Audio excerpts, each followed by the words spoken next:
Doctor আসছে কথা ছিল কয়টায়? ওটাই শাখাতে সব দিন আমাদের মাছ ধরেছে।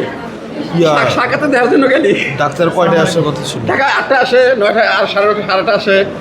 মানে আসার কথা ছিল কয়টা? 8:30। 8:30টায়। এখন বাজে কয়টায়? আমি ছোট কর্মচারী, আপনি বের হন। শাখাতে দেওয়ার জন্য আমি আফসোস। বসেন আপনি। শোনেন আপনি বেরিয়ে যান।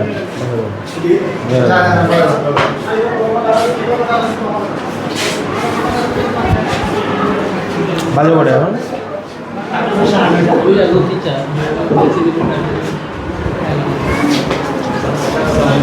ডাক্তার কোথায়? এই রুমের ডাক্তার? হ্যাঁ, আপনি 9:30 বাজে ডাক্তার। এই রুমের ডাক্তার আজকে ছুটি না, আসার কথা? আচ্ছা sir, day of sir. Day of, আজকে আসার কথা না? আসবে না আজকে এই রুমের ডে অফ স্যার। দাঁড়ায় আছে আপনি যে আমরা ওয়ারপুর এলাকার যান না, মানে ওনারা যে দাঁড়ায় আছে তাহলে স্যার এই রুমে আছে স্যার। ভালো আছে না? এখানে ওই রুমে যাও। আলামিন, তুমি পাশের রুমে যাও। মানে আজকে কি আপনাদের এখানে কি অফ নাকি? মানে এখন এই মুহূর্তে থাকবে কয়জন? একজন করে থাকে স্যার। মানে আপনার ডাক্তার টোটাল কয়জন এখানে হসপিটালে? হসপিটালে ডাক্তার কয়জন টোটাল? 26-27 জন। এখন থাকার কথা কয়জন? স্যার প্রতি রুমে রুস্টারে আছে স্যার 12-13 জন। 12-13 জন। এখন এই 2 জন আছে, আর কই? 2 জন, তার অর্থ কি?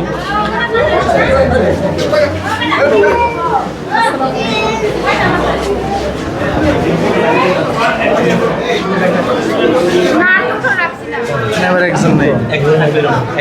আচ্ছা তাহলে 3 জন হলো, তারপর আর কই?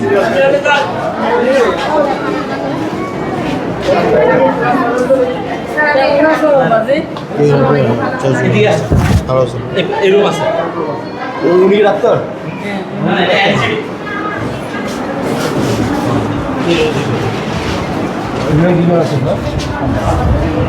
আপনি ডাক্তার? হ্যাঁ, মানে 4 জন। কতজন থাকার কথা? মানে থাকে কতজন?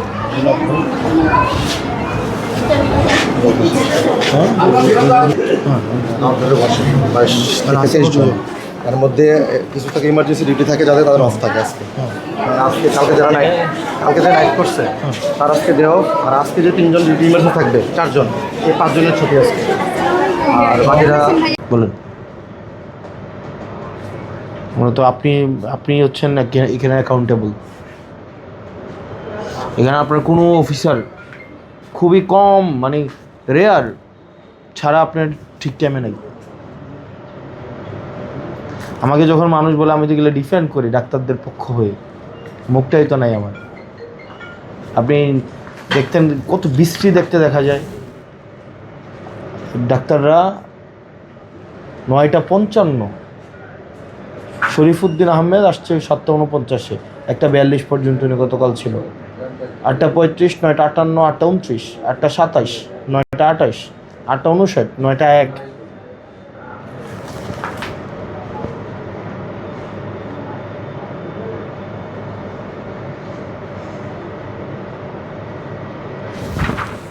লিস্ট আমি আসছি স্যার। না আমি ডাক্তারদের মধ্যে আর কি, এই যে এখানে। এরপরে 8:35, 9:58, 9:58, 8:29, 9:55। আমি 8:04 আসছি স্যার। 8টা। এখন দেখেন, আপনার তো উচিত ছিল আপনি সবার আগে অফিসে ঢুকে আপনি সবাইকে নিয়ে আগে আপনি ধরেন অফিসে আইসাই আপনার যে পুরা টিমটাকে নিয়ে বসা। অন্তত 8টায় যদি আপনারা সবাই অফিসে রুমে যা, আপনি 7:45 তাদেরকে এটা ব্রিফ করা। এখন আপনি দেখেন, এরপরে দেখেন এখানে তো কোনো মানে টিম ওয়ার্ক নাই, কোনো কোঅর্ডিনেশন নাই এখানে। এটা 8টা 7, 8টা 46, 8টা 59, 9টা 11, 9টা 8, 8টা 35, 8টা 30, 9টা 24, 8টা 55,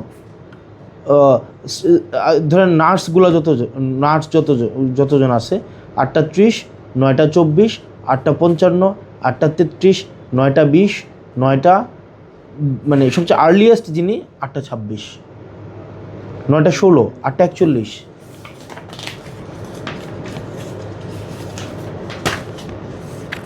আপনার হচ্ছে 9টা 29-এ একটা নার্স যদি আসে, 9টা 24, 8টা 37, আর্লিয়েস্ট 8টা 6 একজন আসছে।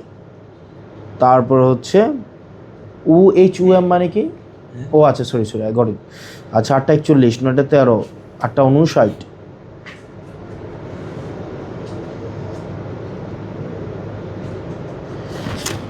মানে এটা তো খুবই দুঃখজনক। আপনি তো ধরেন সকালবেলা এসেই আপনার যেই ডাক্তারগুলো আসছে আপনি তাদেরকে নিয়ে একটা ব্রিফ দেওয়ার কথা, ধরেন 7:50 আপনারা একটা ব্রিফ দিবেন যে এই ইস্যু গতকাল এটা হয়েছে, আজকে আমরা এতজন অ্যাটলিস্ট আমরা যেন সার্ভিস দিতে পারি এতজন, এটা সেটা দিয়ে তারপর 8টায় সবাই যার যার রুমে যাবে। আপনি তাদের সাথে মানে আপনার দেখাই হয় না, কথাই হয় না। আপনার তো একটা ব্রিফ দেওয়া উচিত ছিল না? আপনি এটা থেকে টিম আকারেও কাজ করতে হয় না? এটা টিম আকারে কাজ না করলে আপনারা কি কাজের আউটপুট পাবেন বলেন? কিন্তু টিম দূরে থাক, একজন আসছেন, আপনারা নিজে রাকিব ভাই আপনি দেখেন তো, আপনি দেখেন এখানে ডাক্তারগুলো কে কয়টায় আসছে দেখেন রেগুলার। আর আমি এখানে আপনার যদি মানে ফিঙ্গারপ্রিন্টগুলো নেন তাহলে দেখবেন যে গতকাল ভাই এগুলো আনতেছেন কেন? গতকাল তার আগের দিন বা ইয়াদ নেন, ম্যাক্সিমাম ডাক্তারের উপস্থিতি হচ্ছে আপনি নিয়ে নিন আপনার অফিস এই দেবীদের অফিস থেকে 9টা 9:30, 8টা 8:30, মানে খুব কম আছে যে 9টার আগে। তো এই অ্যাটেন্ডেন্স লিস্টে একটু চেক করেন, চেক করে আপনি এদের বিরুদ্ধে একটা ব্যবস্থা নেন। 8:59 আসছে, কখন গেছে নাই, 9টা 1 আসছে নাই কখন, ওনারটা আবার আছে, ওনাদেরগুলো আবার নাই।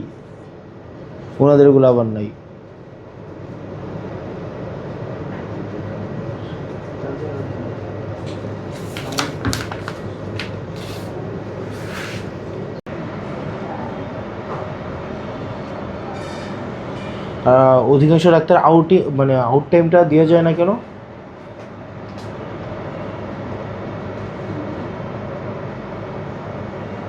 মানে ওনারা আসে কিন্তু কখন যায় এটা মানে অধিকাংশ ডাক্তারদের ক্ষেত্রে নাই কেন?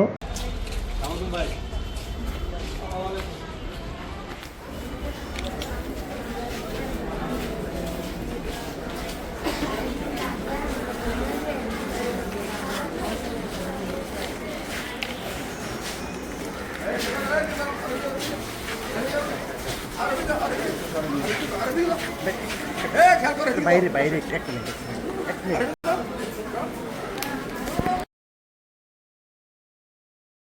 অ্যাটেন্ডেন্স শিটগুলো দেখেন ভাই, এটা তো পুরনো ইয়া। 9টা না আমি আজকেরটাও দেখলাম গতকালেরটাও দেখলাম, বেশিরভাগ ডাক্তার হচ্ছে 9টার পরে নাই, আর 5জন ডাক্তার তো নাই। 9:55, 8:30, 8:47 আসে, আবার 1টার দিকে চলে যায়। তো আমরা যে ডিসিশন সেটা হচ্ছে 8:15-তে এই অ্যাটেন্ডেন্স ক্লোজ হয়ে যাবে আগামীকাল থেকে। মানে 8:15-এর মধ্যে আপনার সব অ্যাটেন্ডেন্স চেক করতে হবে এবং আমাকে হোয়াটসঅ্যাপে সকাল 8:20-এর 8:30-টার মধ্যে এই অ্যাটেন্ডেন্স শিট পাঠিয়ে দিতে হবে। এই 100 জনের মধ্যে কে কে আসছে সেটা আমি তখন থেকে যেতে পারবো, সিম্পল। এরপর হচ্ছে উনি 7:45-এ ডাক্তারদেরকে একটা ব্রিফ দিবে, সব ডাক্তারকে একসাথে নিয়ে একটা ব্রিফ দিবে যে আজকে কী ধরনের অ্যাক্টিভিটি করবে। এটা 7:45 উনি এটা এনশিওর করবে। আজকে 5জন ডাক্তার কোনো ধরনের অবহিতকরণ ছাড়া ডাক্তাররা নাই, মানে তারা থাকার কথা ছিল 5জন নাই, আর মাঝখানে গতকালও অনেকে আসে নাই। এই 5জনকে শোকজ দেওয়া হয়েছে, কারণ দর্শানোর নোটিশ দেওয়া হয়েছে। আপনার কারণ দর্শানোর যদি মনে হয় যে কনভিন্সিং, দেন আপনি আপনার অ্যাডমিনিস্ট্রেটিভ ব্যবস্থা নেবেন, আর যদি মনে হয় যে কনভিন্সিং, আপনার অ্যাডমিনিস্ট্রেটিভ যে ধরনের ব্যবস্থা আছে আপনারা সেই ধরনের ব্যবস্থা নেবেন। আপনি পিপলকে সার্ভিস দেবেন, আমি আপনারা সার্ভিস দেবো। আর আপনারা এখানে ডাক্তার আছেন, আপনাদেরকে আমি ডাক্তারি শেখানোর এই দুঃসাহসটা আমি করবো না। আমি আপনাদেরকে রেসপেক্ট করি, আমি আপনাদেরকে প্রফেশনাল স্পেসটা দিই। আমাদেরও যেহেতু রিসোর্সের লিমিটেশন আছে, আমরাও আপনাদেরকে সব রিসোর্স দিতে পারি না, আমাদের সীমাবদ্ধতা আছে, আমাদেরও রুম স্পেস সংকট আছে, এইটা সেইটা অনেক সংকটের মধ্য দিয়ে আপনাকে সেবাটা দিতে হবে। এবং এই জন্যই আপনারা হচ্ছেন এই সার্ভিসে আসছেন।